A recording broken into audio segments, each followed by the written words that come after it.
Welcome to Nevada Newsmakers. The 2005 session is finally over. We're back in the studio, and Randy Thompson has the rundown. That's right, Sam. It was an exhaustive session, and we have most of the recuperated people here today, all pundits, talking about what really happened down there. More pundits than you can shake a stick at. It's all coming up next on an all-new Nevada Newsmakers.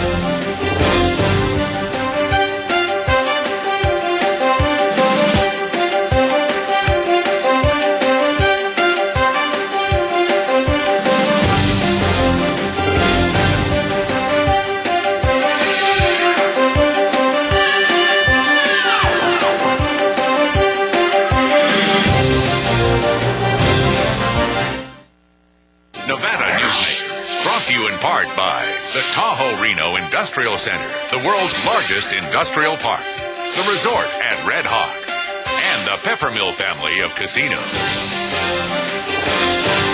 Here at the Tahoe-Reno Industrial Center, water resources come from fresh, clean groundwater, approved by state permits. The water is pumped from wells to million-gallon storage tanks and then distributed to TRI companies. Another amenity is our investment in a state-of-the-art wastewater treatment plant. This disposal system converts waste to clean water for industrial applications. Welcome to the Tahoe-Reno Industrial Center, the largest industrial park in the world, building economic prosperity for Nevada. Something spectacular has taken wing not far from Reno or Lake Tahoe, and never far from your mind. An escape of fine dining and legendary golf. Introducing the resort at Red Hawk. And at the center of it all, we've feathered our nest with new villas that have elevated Red Hawk to the status of a premier resort. The resort at Red Hawk, a beautiful new arrival in northern Nevada. As an employer, did you know you can be held liable for negligent hiring? A background screening by Employer Links can uncover criminal records, like alcohol and drug convictions. It can verify the applicant's education, driving records, and professional licenses. Employer Links can check civil records, registered sex offender records, and Social Security fraud. Hiring the right person shouldn't be a gamble. Call Employer Links. Employer Links, protecting your investment. I tell you, John, this industry has really changed. Tell me about it. You seemed to do pretty well last year. What's your secret? No secrets. Although I'll tell you something. The smartest thing I did was sign up with Pro Group Management. Really? Yeah, they do workers' comp, right? Yeah, their services are great. And get this, they saved me 30%. I've heard they saved others 50%. That works for me. Pro Group Management. Finally, workers' comp that works for you. This is Nevada Newsmakers with host Sam Shad, a no-holds-barred political forum. Now, from the Nevada Newsmakers broadcast headquarters, here is Sam Shad. I'm back on Nevada Newsmakers. Sorry. You behave here. Joining us today, we have all kinds of pundits for you today. It's going to be a lot of fun. Bob Crowell is here with the Crowell Group, Howard Rosenberg, University Regent, and John Gwaltney with the State School Board. Let's start off with you, Bob. Millennium Scholarship, it's saved for the time being. I think that's a big coup for the governor, it's a big coup for the legislators, and it's a big coup for the state of Nevada and our kids. That's huge. It's huge because that's the way. That's the essence of education. Can't say enough good about it. It's great. What changes were made in the legislation now? Well, they bumped up the grade requirement, and which also, was a good move. Yeah, and the kind of the sad thing is they only said they're going to pay for 12 credits, which cuts off some of the requirements. It also probably adds to the length of school for some of those folks are going to have, because instead of graduating in, say, 4 years, you're going to have to graduate maybe in 5 years, and that's a downside. But on the other hand, education is always an issue between funding and the requirements of getting going forward, and compromise is there. So I'm just glad that the program's still going. John, the governor was on the program, and he didn't seem to have a lot of faith in the state school board's ability to spend money wisely. I was exceedingly disappointed with his comments. In fact, I watched your program twice that day, which was probably a mistake. Do that. What did you do to anger him? I'm not exactly sure at this particular point. Let me indicate to you that Howard knows. You breathe. Stop it immediately. Obviously, I took a position, and so did the State Board, pretty well opposed to 404 as it was being written. I read it again last night, and I'm still as confused about it convoluted is probably the kindest thing I can say about 404. Would you very briefly explain that? Yeah. Well, it creates a Commission on Excellence, tries to merge that Commission on Excellence with the school improvement plan policies put in place. I'm trying to simplify this. Frankly, if I were to explain it, it would take longer than my 2-hour lecture that I'm on. The fact is that if all works on schedule and everything works with harmony, there is a slim chance we can make this thing work. But we have a camel that was supposed to be a horse designed by a committee of 63, which at this particular point has a 67 when you add the lieutenant governor and all that kind of thing to it. I think there is a slim chance of doing positive things with this. Unfortunately, I don't think we'll get nearly the bang for the buck we could have gotten had we had more continuity. We used to say we have 11 left hands trying to figure out what the right hand's doing. We now have 12 left hands trying to figure out what the right hand is doing. This is now the 12th panel that's going to be doing education in the state. No one is running public education in the state of Nevada. Somewhere along the line we have to consider what we're going to do about that. Okay, let's move on to the university system. Howard Rosenberg. Jim, I should, as always, mention that Jim Rogers is the owner of Sunbelt Broadcasting. He owns KBBC and KRNV and Channel 123 down in Las Vegas. And is the chancellor. And is also the chancellor of the university system. And your question is? Well, my question is... And an honest answer, please. You know, $200 million, $100 million more than the governor, the university system had asked for. It seems like he did a pretty good job at the legislature as far as the university system goes. Would you agree? At this particular point, yes. When I see how it's spent, then we'll talk. But until I see that, I'm not entirely sure what's happening. The thing that's bugging me more than anything else, Sam, and it goes across the board for all public education, is there are a bunch of committees that are put together to do excellence in education. The people that are not consulted are the people that are actually doing the education. That's the teachers in the classroom. I have had 4 student teachers out in the public schools this last semester, and I have never been so discouraged in my life at what I am seeing. Because parents do not respect education. Parents do not respect teachers, and it is almost an impossible job to educate kids so that when I get them at the university, I can do something with them myself.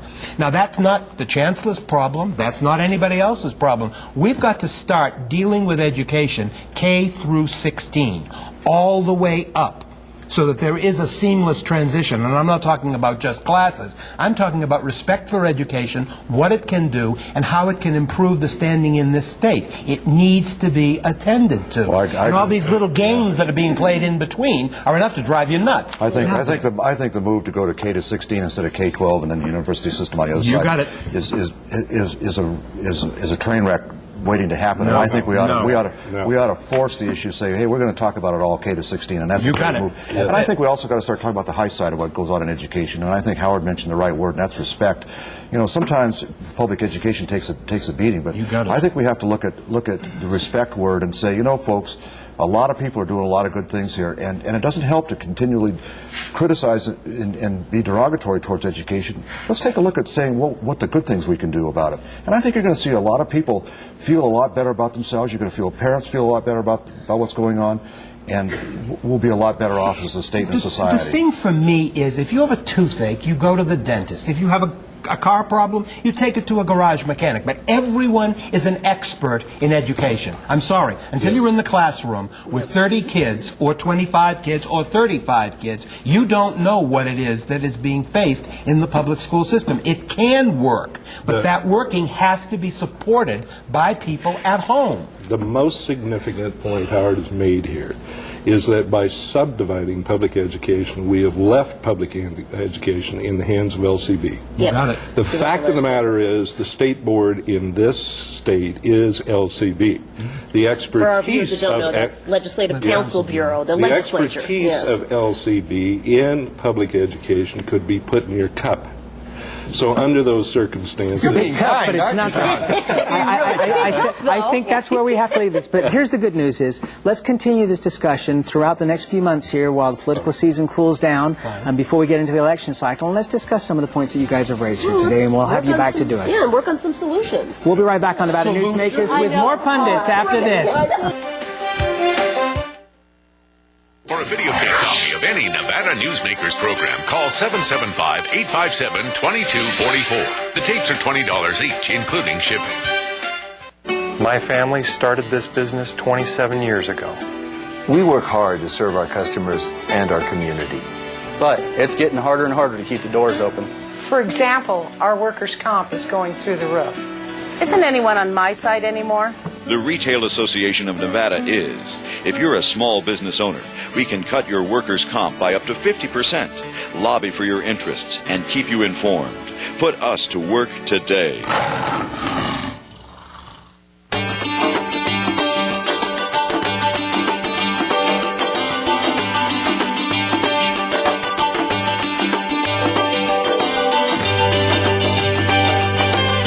Thanks to an ongoing commitment by America's mining companies, more than 2 million acres already have been reclaimed. To learn more about reclamation or other aspects of mining, visit nma.org, the National Mining Association.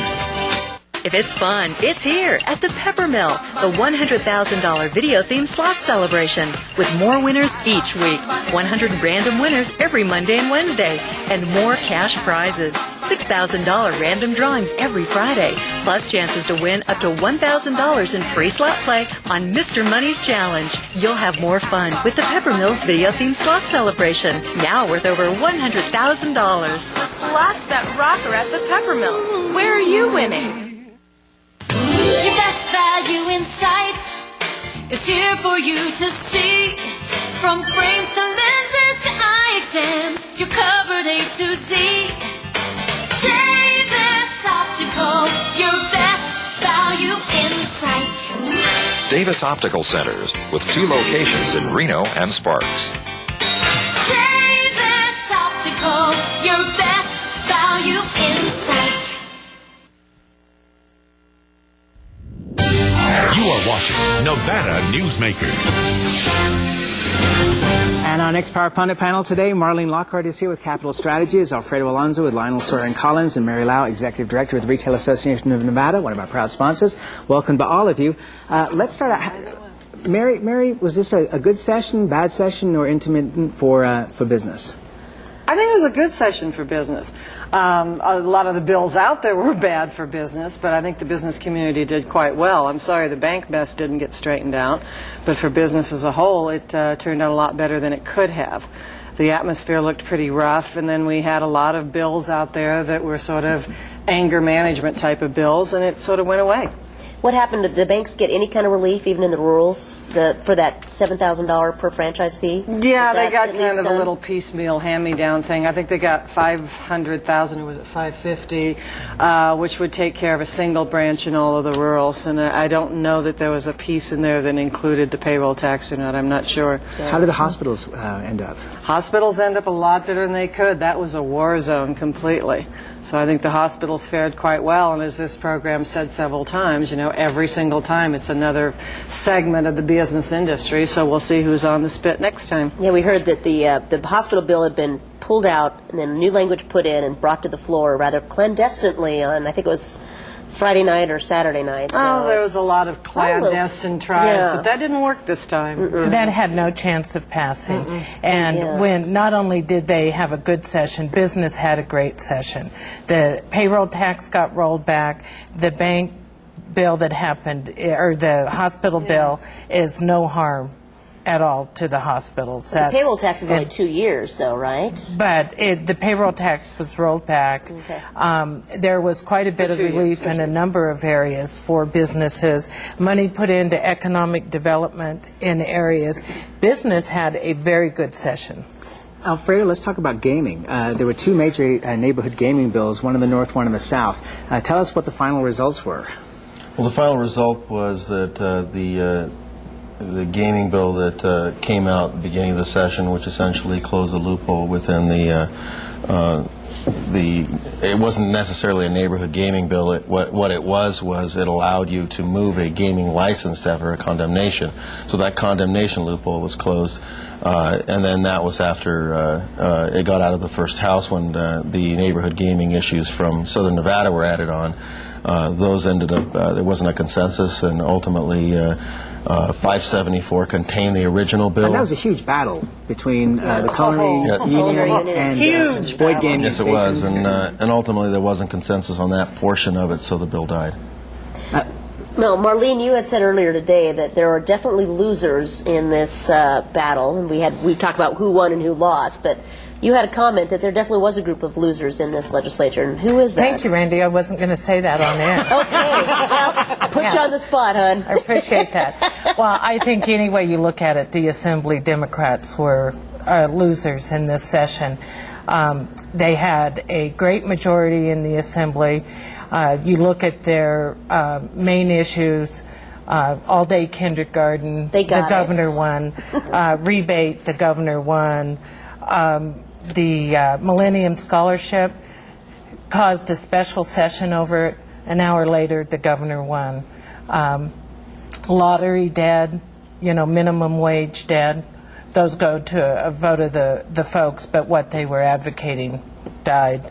And the bottom line, they came away with prescription drugs. Well, and that one, who knows now that now you've got a Supreme Court decision that takes away medical marijuana. What happens on that? I don't know.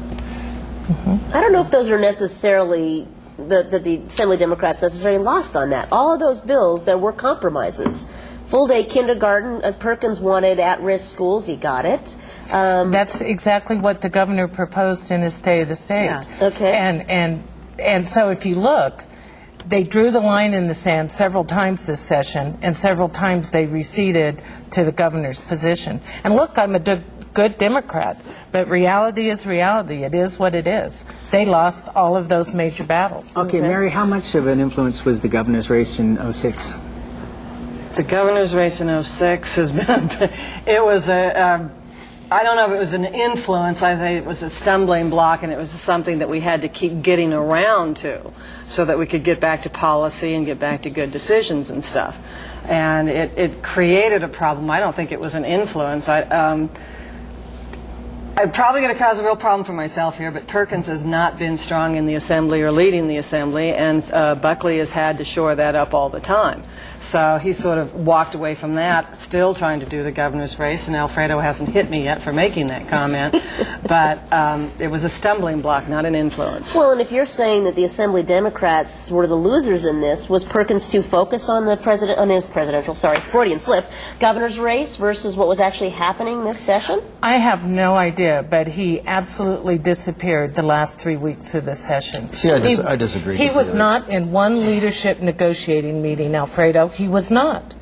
He did not close down this session. It was Barbara Buckley, Sheila Leslie, and Chris G. Oh, I agree that those three had a big hand in it, but I think Perkins set the policy the entire session. I completely disagree that Which Assembly did not Democrats get passed. had a bad session. I think that they got almost everything they wanted. So I think at the end of the day, I think leadership in both houses did a very good job. I don't think you had a lack of leadership on the Assembly side. I don't think you had it on the Senate side either. But I think at the end of the day, I think the governor of Nevada won. I think Nevadans won in general, and I think you had a good session. And that's where we got to leave it. We'll be right back with more Pundits after this.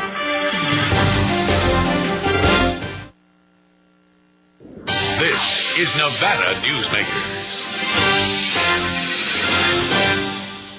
For more than a decade, the Southern Nevada Water Authority has been helping the community embrace conservation as a way of life. That includes replacing more than 50 million square feet of grass with water-smart landscaping. During the worst drought on record, watering restrictions and tough landscaping codes have reduced the community's water use by billions of gallons, even as thousands of new residents were moving into Nevada. That's smart water management, and that's our promise to Nevada. Something spectacular has taken wing not far from Reno or Lake Tahoe, and never far from your mind. An escape of fine dining and legendary golf. Introducing the resort at Red Hawk. And at the center of it all, we've feathered our nest with new villas that have elevated Red Hawk to the status of a premier resort. The Resort at Red Hawk, a beautiful new arrival in northern Nevada. So, who do you use for workers' comp? Pro Group Management. Ah, I've heard some good things about them. You bet. Employee background checks, safety training, claim seminars. Oh, and here's the great part. If you have an issue, they work for you, not against you. Sounds perfect. And expensive. Well, that's the best part. They saved me 30%. I've heard they've saved others 50%. Works for me. Pro Group Management. Finally, workers' comp that works for you. As an employer, did you know you can be held liable for negligent hiring? A background screening by Employer Links can uncover criminal records, like alcohol and drug convictions.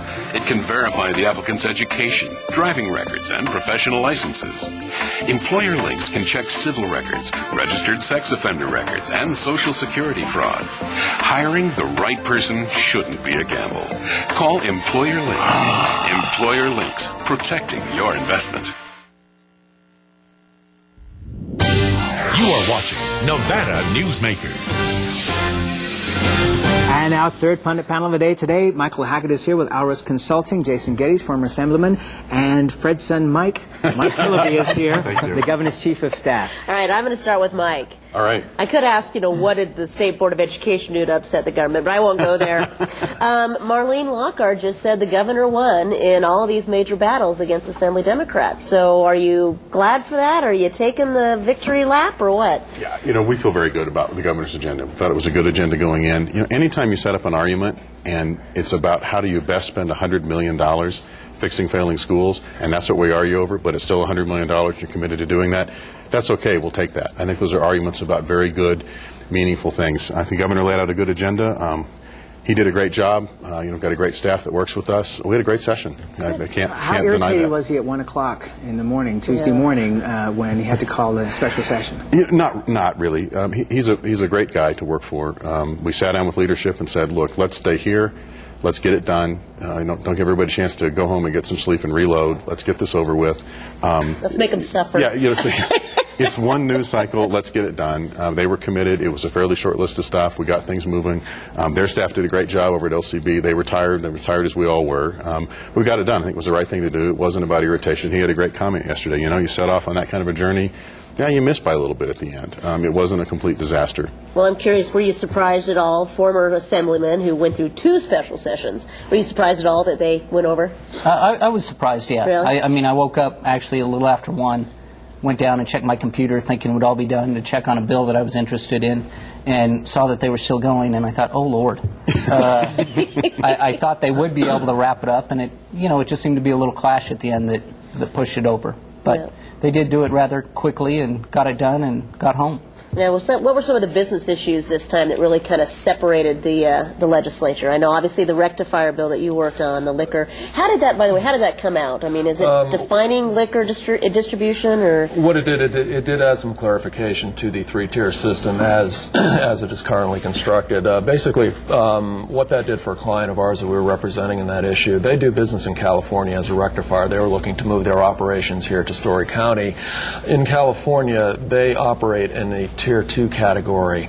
Ultimately, what happened with that bill, it was formerly Assembly Bill 553. The contents got rolled into Assembly Bill 221 with some pretty significant modifications, but the bottom line is it did add some clarification, and it's pretty good from a policy point of view. What it did, though, is it put the rectifier into Tier 1, which is consistent with other manufacturers and suppliers. So at least the policy is much clearer now for companies that do this type of activity of rectifying. If they want to come into this state and do business, they know exactly where they stand. But they can't actually come in, can they? Pardon? Can they actually come in? Yes, they can come in. Yes, they can. Are they going to? I mean, I had heard that they were pretty upset with this anti-competitive stab in the legislature. That's what we felt the bill was like as it was originally introduced in AB 553, but as it was modified and rolled into AB 221, it is different than that. Our client specifically does more activities than just rectifying. I still don't think this new bill is going to allow them to do everything, but like I say, from a policy point of view, it's actually pretty good. But whether it's enough to get them here, we'll see. Okay, let's apart from the governor, let's go down the road here. And biggest winners, biggest losers. Well, we felt like we had a very good session, obviously, from our point of view. Some good things for Nevadans. Having a special session is never a good idea. I think those start to take their toll over time, especially when, from the negative point of view would be when you just can't figure out how to spend money, and that's really what it was about at the end, and some personalities. So it's a little bit of it's a little bit of a loss for the legislature, but again, I think they buckle down, get that done in 12 hours, and go home. It's not horrible. Yeah, and I think Ms. Buckley put it best when she was talking about moving the deadlines around a bit. There was this crunch at the end again, but there were a lot of times where they were sitting around and standing around waiting for things throughout the session. So it needs to be managed better through the session. One of the things, just my personal interest, I thought the energy issues came out very well in Senator Townsend's bill, the Green Building Bill, some energy retrofit legislation. A lot of that came out for the energy side that'll be very good. The water still didn't get addressed very well, I don't think. And that was supposed to be one of the biggest issues. One of the biggest issues. All the governor candidates, everybody talked about it, and what we came out with was an interim study, which... But I think they didn't do any damage, and they had the real potential to start putting the political process into water law, and that would have been devastating to the state. It's a very political process. It is now. You're not injecting. I mean, it is political, and it is a fight. And especially with what was on the table as far as the water issues as well, too. I mean, you had increases to the transfer fees. You have this whole this massive pipeline project that they're proposing, the implications on that, and how that would be impacted by legislation that was on the table. So it was a lot more complex, I think, for them to deal with, and I think that's why. And the legislature gave about $1 million to the rural counties for studies to help them, in their battles with the Southern Nevada Water Authority. Another of our proud sponsors. We thank you all for being here. Beat up on those sponsors. Being fair. Thank you. We'll be right back on Nevada Newsmakers. Thanks, guys. You bet. Nevada Newsmakers, brought to you in part by the Tahoe Reno Industrial Center, the world's largest industrial park, the resort at Red Hawk, and the Peppermill family of casinos. High-tech companies demand perfect world amenities. They require clean, reliable power, state-of-the-art fiber optic communications, and clean water sources. In a perfect world, companies would have immediate access to rail and interstate freeways. There would be 4-lane expressways that shorten shipping times and provide convenient commute routes for valued employees. Well, the future is now, and it's here. Welcome to the Tahoe Reno Industrial Center, the largest industrial park in the world, building economic prosperity for Nevadans. My family started this business 27 years ago. We work hard to serve our customers and our community. But it's getting harder and harder to keep the doors open. For example, our workers' comp is going through the roof. Isn't anyone on my side anymore? The Retail Association of Nevada is. If you're a small business owner, we can cut your workers' comp by up to 50%, lobby for your interests, and keep you informed. Put us to work today. South Reno's hotspot for food, fun, and friends is the Tamarack Junction. Play over 480 of the hottest slots and video poker games. Enjoy hot times and sizzling food specials at Sully's Sports Bar, Grill, and Nightclub. Watch your favorite game on one of our jumbo high-definition plasma TVs. Enjoy great food 24 hours a day in the Dining Car Restaurant. Or sample the best hot and cold sandwiches in the Whistle Stop Deli. The Tamarack Junction is your junction for fun. South Virginia and Amati Ranch Parkway. Yeah. We have the CEO of Sierra Pacific Resources, Walt Higgins, to talk about Enron. We'll see you tomorrow on the next Nevada Newsmakers. Thanks for watching.